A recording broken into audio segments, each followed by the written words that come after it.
اعوذ باللہ من الشیطان الرجیم بسم اللہ الرحمن الرحیم۔ نبی پاک علیہ السلام کی بارگاہ میں درود و سلام کریم آقا صلی اللہ علیہ وآلہ وسلم نے ارشاد فرمایا ہے،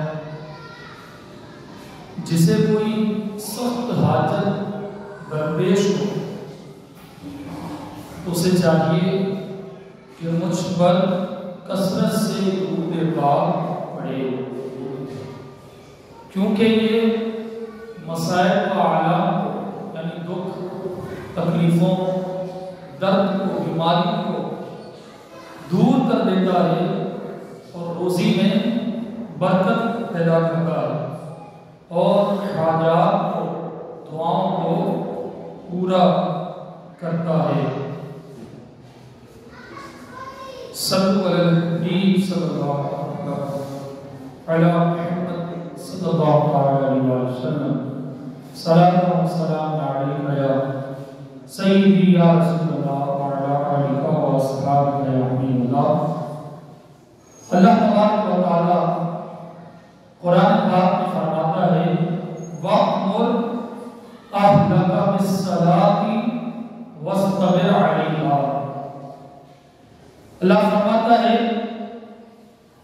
اے محبوب، آپ ان کو حکم دیں کہ اپنے گھر والوں کو نماز کا حکم فرمائیں اور اس بات پر ثابت قدم رہیں،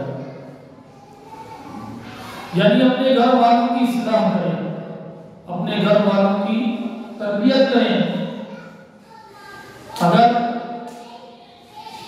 ہمارے گھر والے علم دین سے دور ہیں تو ان کو علم دین سکھایا جائے۔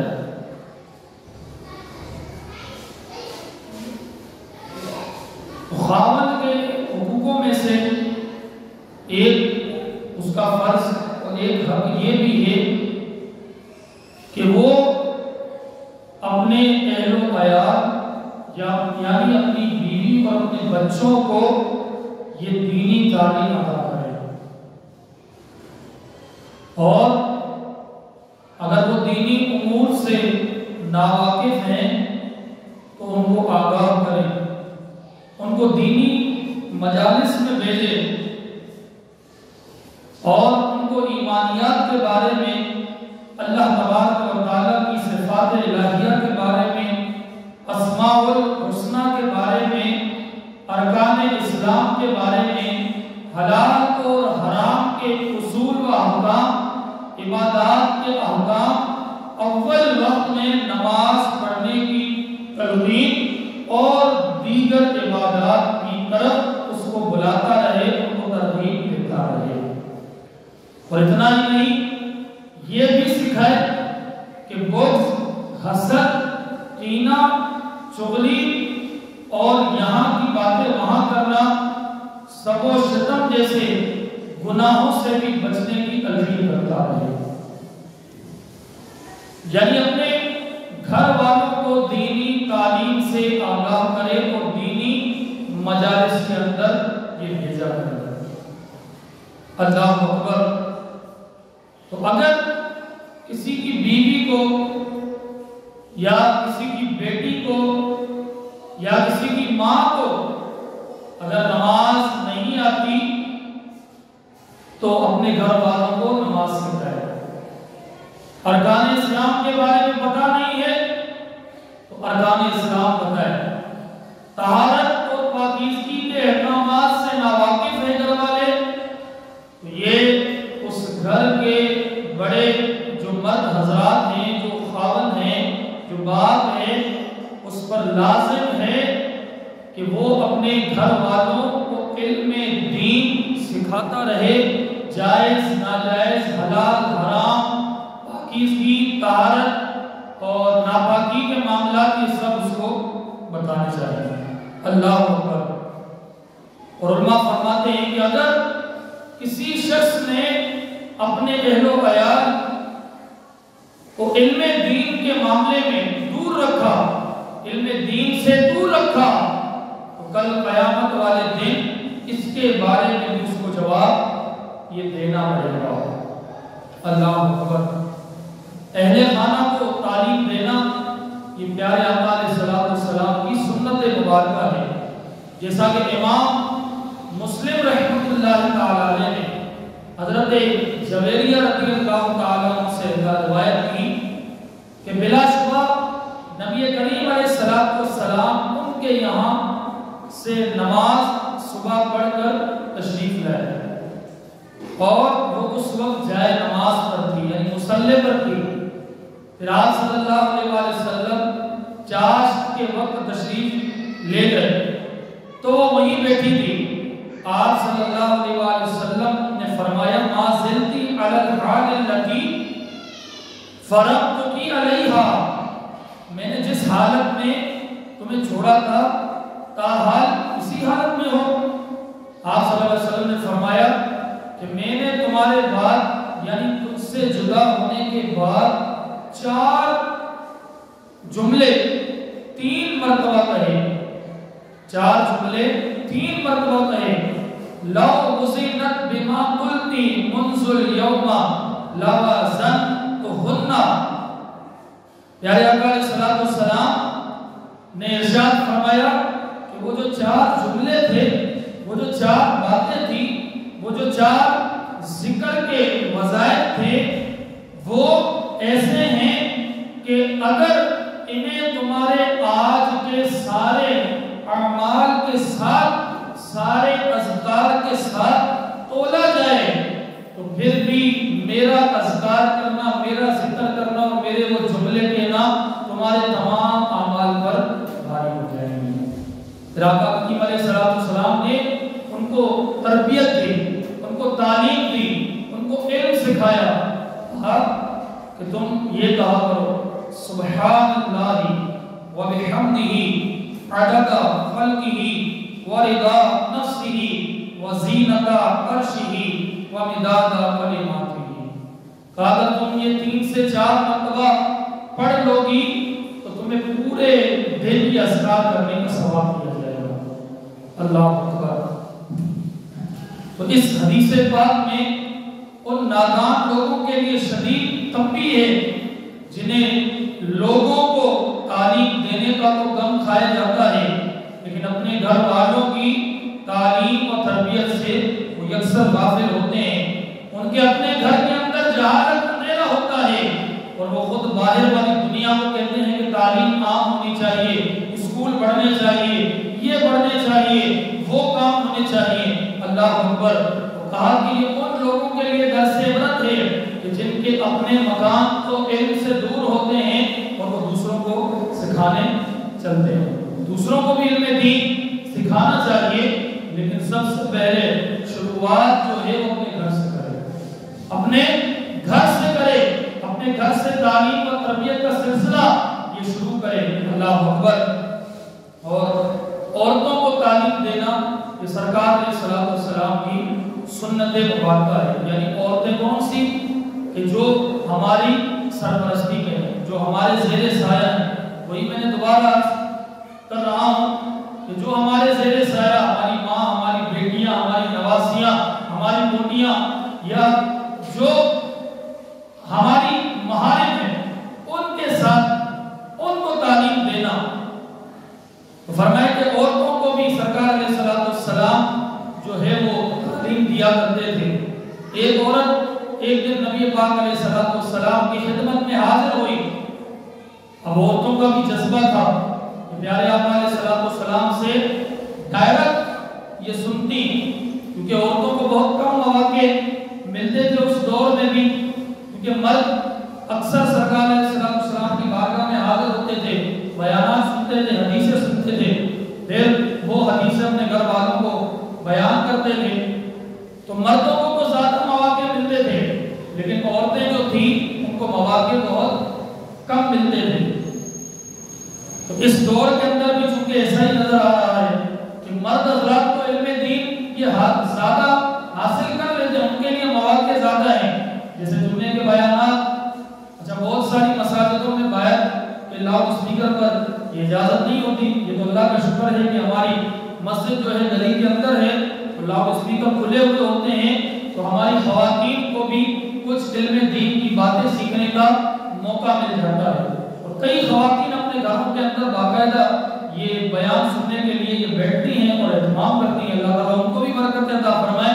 لیکن ہر جگہ یہ ماحول یہ قائم نہیں ہے.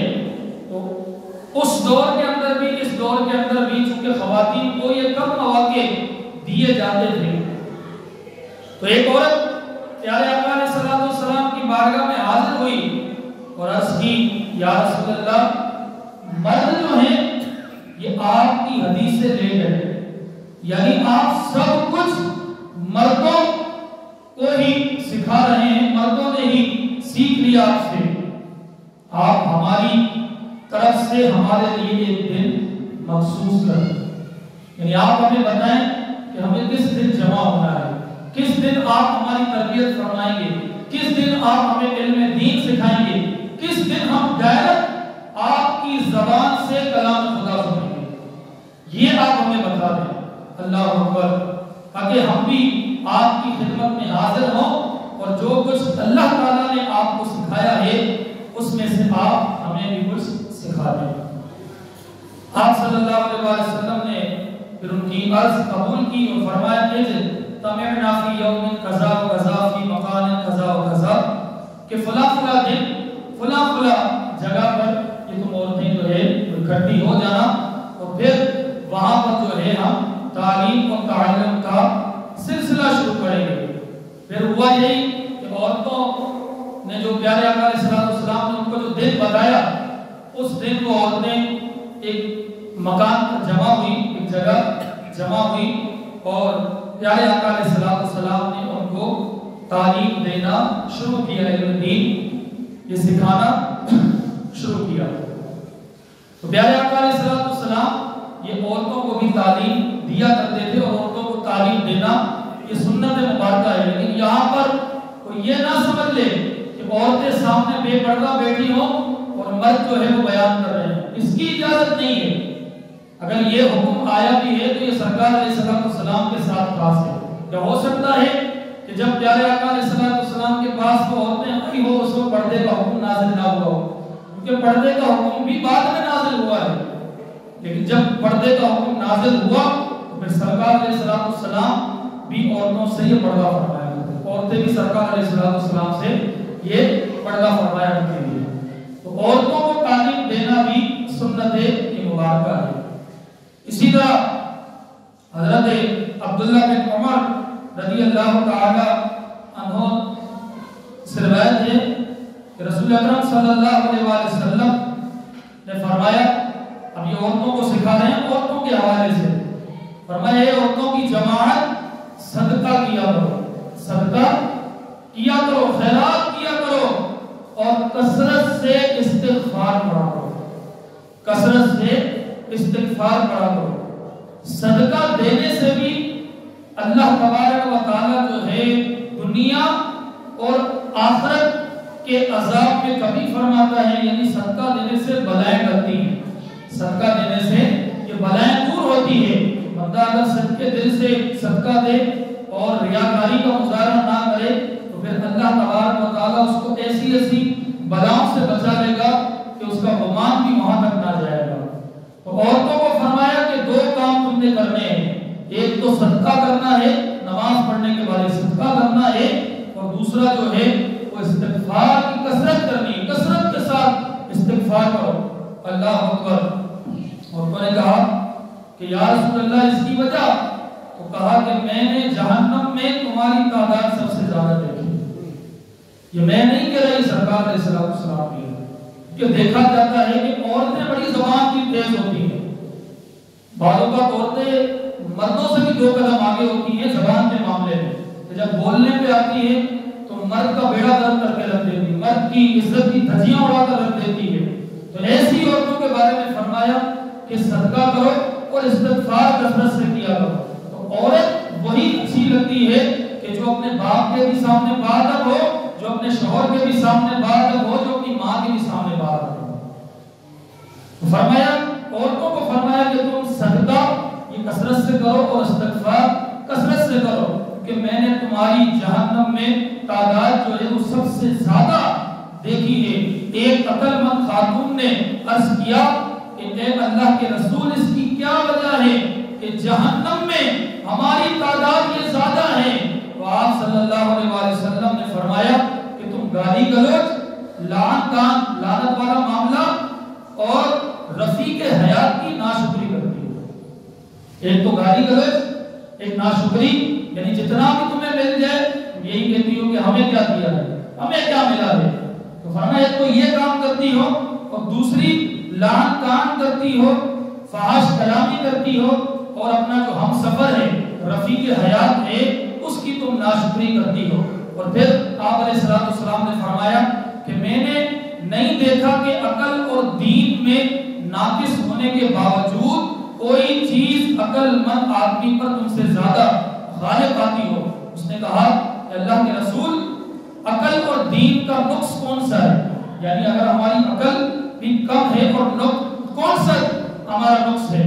تو فرمایا عقل کی کمی تو یہ ہے کہ 2 عورتوں کی گواہی ایک مرد کے برابر ہے۔ یعنی اگر کسی نے کوئی معاملہ کر لیا، قتل کر دیا یا زنا کر دیا یا کسی کا مال غصب کر لیا، تو اگر جس کا مال غصب کیا گیا تھا وہ اگر قاضی کے سامنے جا کر وہ اپنا دعویٰ پیش کرے گا، اپنا مسئلہ پیش کرے گا، تو قاضی اس سے کہے گا کہ کوئی گواہ ہے، کوئی گواہ ہے۔ تو اگر 2 مرد ہوئے اور دونوں نے اگر اس کے حق میں گواہی دی تو کام بن جائے گا، اور اگر ایک مرد اور ایک عورت ہوئی تو اب کام نہیں بنے گا، بلکہ ایک مرد اور 2 عورتیں جب آئے گی تب اس کا کام بنے گا۔ تو یہاں پر ایک مرد کے مقابلے میں 2 کی گواہی یہ ضروری آئی ہے۔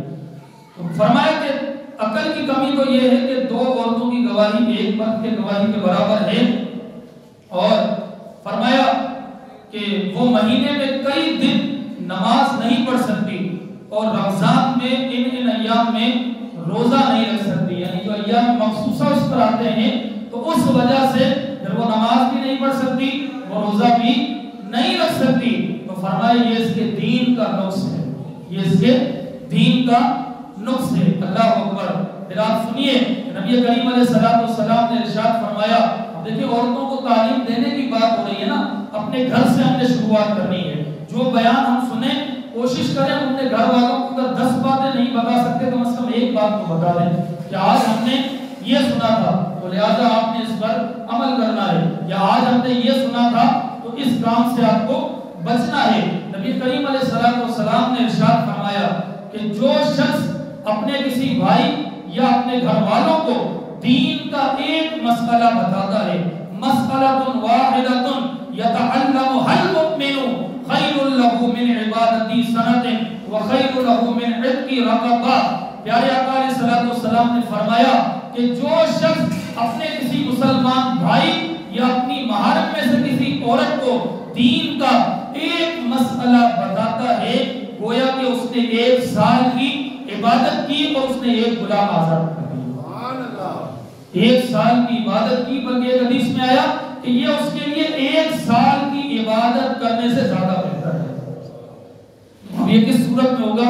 جب ہم خود مسئلہ سیکھیں گے، خود مسئلہ سمجھیں گے۔ اب نماز کے دیکھیں کتنے مسائل ہیں، روزے کے کتنے مسائل ہیں، زکوٰۃ کے کتنے مسائل ہیں، پاکی ناپاکی کے کتنے مسائل ہیں، اسی طرح تجارت کے کتنے مسائل ہیں، کسی کے گھر پہ جانا ہے اس کے کتنے مسائل ہیں، مہمان نوازی، اسی طرح میزبان بن کر جانا ہے، تو کتنے ہی ایسے مسائل ہیں دین کے اندر کہ اگر ہم اس کو سیکھ کر اپنے گھر والوں کو یا اپنی بیوی، اپنے بچوں یا اپنے بھائیوں کو یا اپنے دوستوں کو سکھائیں گے، مسئلہ ایک ہوگا لیکن اللہ تعالیٰ 1 سال کی عبادت کا یہ ثواب آپ کو عطا فرمائے گا۔ اللہ اکبر۔ میرا یہ چند باتیں تھیں کہ اپنے گھر والوں کو یہ کیا سکھانا، دینی تعلیم سکھانا۔ یہ آج اس دور کے اندر دنیاوی تعلیم پر تو بڑا زور دیا جاتا ہے کہ نہیں جناب میری بچی کو، میرے بچے کو انگلش آنی چاہیے، اب وہ قرآن صحیح پڑھتا ہے یا نہیں پڑھتا اس کا کوئی اہتمام نہیں ہے۔ اچھا جہاں انگلش سیکھنے ہمارا بچہ جاتا ہے وہاں فیس بھی دیتے ہیں 2000 2500، اور یہی بات اگر ہمارا بچہ جب قرآن سیکھنے جاتا ہے تو کبھی آپ نے غور کیا کہ ہم مہینے کے اندر مدرسوں میں کتنا دیتے ہیں؟ بھائی جب آپ کا بچہ دنیاوی تعلیم حاصل کر رہا ہے وہاں جب آپ 1000-1500 دے سکتے ہیں، تو جہاں پر آپ کا بچہ قرآن کی تعلیم حاصل کر رہا ہے، جہاں پر آپ کی بچی یہ قرآن کی تعلیم حاصل کری، وہاں پر تو بدرجہ اولا آپ کو دینا چاہیے، وہاں پر تو بدرجہ اولا آپ کو تعاون کرنا چاہیے۔ اور معذرت کے ساتھ جب پورا سال گزرتا ہے، جب رمضان کا مہینہ آتا ہے، تو اس میں ہم رقم بھی کون سی جمع کرواتے ہیں کہ جو ہمارے مال کا میل ہوتا ہے، کیا؟ زکات، فطرہ۔ یہ فطرہ، یہ زکات ہمارے مال کا میل ہے، یہ ہم ضرورت مندوں کو دیں، ہم ضرورت مندوں کو پیش کریں۔ لیکن ہمارے کیا مزاج ہوتا ہے کہ اب رمضان میں زکات، فطرہ یا مدرسوں میں جمع کر، تھوڑا سا سوچے تو صحیح کہ ہم جو زکات دے رہے ہیں اسی زکات سے ہمارا بچہ پڑھ رہا ہے۔ تھوڑا اس حوالے سے تھوڑا دماغ لگائیں کہ بھئی جو میں مال دے رہا ہوں وہ تو میں زکات کے طور پر دے رہا ہوں، وہ تو مجھے دینا ہی ہے، اس کے بغیر تو کوئی گزارا نہیں ہے۔ لیکن اس کے علاوہ میں مدرسوں کو، اس کے علاوہ جو وہ قاری ہے جو میرے بچے کی یا میری بچی، جو قاریہ ہے میری بچی کی تعلیم و تربیت کر رہی ہے، جو میری بچی اور بچے کو دین سکھا رہا ہے، اس کے حوالے سے ہم نے کتنا اہتمام کیا۔ اچھا، قرآن جب مکمل ہوتا ہے اس قاری صاحب کو ایک مٹھائی کا ڈبہ اور بس ایک کپڑے کا جوڑا دے دیا جاتا ہے۔ کیا ہماری رسپانسبلٹی اتنی ہے بس کہ ہمارا بس اتنا ہم نے کیا کام ہم فارغ ہو گئے؟ نہیں، بلکہ آپ دیکھیں کہ آپ کے بچے کو اس نے قرآن پڑھایا نا، اور پیارے آقا علیہ السلام نے فرمایا کہ جو بچے یا جو شخص قرآن کا حافظ ہوگا یا قرآن کو مکمل کرنے والا ہوگا، قرآن کو صحیح پڑھنے والا ہوگا، جس نے اپنے بچوں کو ناظرہ صحیح پڑھایا ہوگا، دینی تعلیم دی ہوگی، اور قرآن کا اعلیٰ علم اس کو دیا ہوگا، کل قیامت کے دن اس کے والدین کے سر پر اللہ تبارک و تعالی ایک ایسا تاج پہنائے گا کہ اس کے سامنے 1000 سورج کی روشنیاں بھی کم پڑ جائیں گی۔ سبحان اللہ! یہ دینی تعلیم کی برکتیں ہیں۔ تو معذرت کے ساتھ ہم اپنے بچوں کی دینی تعلیم کی طرف توجہ دیں۔ آج بہت زیادہ اس بات کی کمی محسوس ہو رہی ہے کہ ایک میٹرک کا بچہ ہے، اس کو صحیح قرآن پڑھنا نہیں آتا، ایک فرسٹ ایئر کا بچہ ہے، سیکنڈ ایئر کا بچہ ہے، گریجویشن اس نے کر لیا ہے، اس کے سامنے ذرا قرآن کھول کے رکھو، بولو بھائی پڑھو سورہ فاتحہ، اس کو پڑھنا نہیں آتی۔ تو بھائی پھر اتنے سال جو ہے تم نے کیا کیا ہے؟ صرف کیا دنیاوی تعلیم کی طرف تم نے دھیان دیا ہے؟ کیا قرآن صحیح کھول کر تم نے پڑھا نہیں؟ اس میں ایک غلطی یہ گھر والوں کی بھی ہوتی ہے۔ بھائی گھر والے اگر چاہیں نا تو اس کا بچہ حافظ بھی بن سکتا ہے، آپ تھوڑا کرے تو صحیح۔ اچھا، ایک بات میں نے پڑھی ایک جگہ پر کہ جب بچے کو ہم رات کو سلاتے ہیں، ہم یہ کہتے ہیں نا بھائی جلدی سو جاؤ، صبح جو ہے اسکول جانا ہے، تو کہتے ہیں یہ نہیں کہتے ہیں کہ بھائی جلدی سو جاؤ صبح اسکول جانا ہے، اس کو یہ بتائیں، اس کو یہ سکھائیں بھائی جلدی سو جاؤ صبح فجر کی نماز کے لیے جانا ہے، اس کو فجر کی نماز کے لیے ہمیں لے جانا ہے۔ لیکن ہمارا ایک جملہ بن گیا ہے کہ بھائی جو ہے جلدی سو جاؤ بس صبح اسکول جانا ہے، اگر لیٹ ہو جاؤ گے تو سزا ملے گی، فائن بھرنا پڑے گا۔ تو یہ ساری چیزیں تو ہم کرتے ہیں، لیکن ہم بچوں کی تربیت قرآن پاک کے حوالے سے جب اس کو بھیجنے کا بھی معاملہ ہوتا ہے تو ہم دیکھتے ہیں کہ کس طرح اس کی حالت ہوتی ہے۔ تو بہرحال اس چیز کو اہمیت دیں، اس کا اہتمام کریں۔ جب آپ کا بچہ آپ کے مرنے کے بعد اس زمین پر قرآن پڑھے گا نا، صرف بسم اللہ پڑھے گا، اللہ تبارک و تعالیٰ آپ کی قبر سے عذاب کو دور کر دے گا۔ ہاں، جب آپ کا بچہ نماز پڑھے گا اور صحیح قرآن پڑھے گا تو اللہ تبارک و تعالیٰ آپ کی قبر کے اندر آپ کے درجات بلند کرے گا، روشنیاں بڑھ جائے گی، اور کل قیامت والے دن آپ کو جنتیوں میں شامل کر دے گا۔ بہرحال ہمیں اپنے گھر والوں کو، اپنی بیوی، اپنی ماں، اپنی بہن، اپنی بیٹی، اپنے بچے، ہم سے جتنے ریلیٹڈ ہیں ان کو علم دین سکھانا ہے۔ اور سکھائیں گے کیسے؟ جب ہم خود سیکھیں گے، ہم خود بھی تو پہلے سیکھیں۔ روزانہ کا کسی عالم دین کا ہم بیان سن لیں، بلکہ میں آپ کو کہتا ہوں کہ الحمدللہ دعوت اسلامی کے زیر اہتمام یہ مدنی قافلے کی رائے خدا عز و جل میں سفر کرتے ہیں۔ تقریباً 12 دن کا یہ قافلہ 12 ستمبر کو یہ لاہور کی طرف جا رہا ہے، اور یہ لاہور ہم گھومنے نہیں جا سکتے، میں بھی اس میں جا رہا ہوں الحمدللہ، ہو سکتا ہے میرا ایک جمعہ وہاں پر ہو۔ تو ان قافلوں میں بھی ہم سفر کیا ہے، کہ ان قافلوں کی برکت یہ ہوتی ہے کہ بندہ جب جاتا ہے تو کچھ نہ کچھ سیکھ کے آتا ہے، جب سفر کرتا ہے تو اللہ اس کو برکت دیتا ہے۔ اور علم دین کے لیے سفر کرنا تو صحابہ سے بھی ثابت ہے، اور انبیاء سے بھی ثابت ہے، اولیاء سے بھی ثابت ہے۔ پیدا یہاں ہوتے ہیں اور انتقال دیکھو تو یوکے میں ہو رہا ہوتا ہے. یہ کیوں ہوتا ہے؟ کہ وہ علم دین کے لیے انہوں نے اپنے گھر بار کو چھوڑا ہوتا ہے. تو جو بھائی علم دین حاصل کرنے کی نیت سے اس قافلے میں یہ سفر کرنا چاہتے ہیں، بلکہ ٹائم نکال کر اس میں سفر کریں، ان سے رابطہ کریں. انشاءاللہ 12 دن کا یہ قافلہ جو ہے یہ لاہور دادا دربار کے شہر انشاءاللہ حاضر ہوگا، اور وہاں انشاءاللہ مدنی قافلوں کی دھوم دھام ہوگی. اللہ کریم سے دعا کرتے ہیں جو کچھ سنا ہے یاد اپنے اس پر عمل کرنے کی توفیق عطا فرمائے. آمین بجاہ نبی صلی اللہ علیہ وسلم.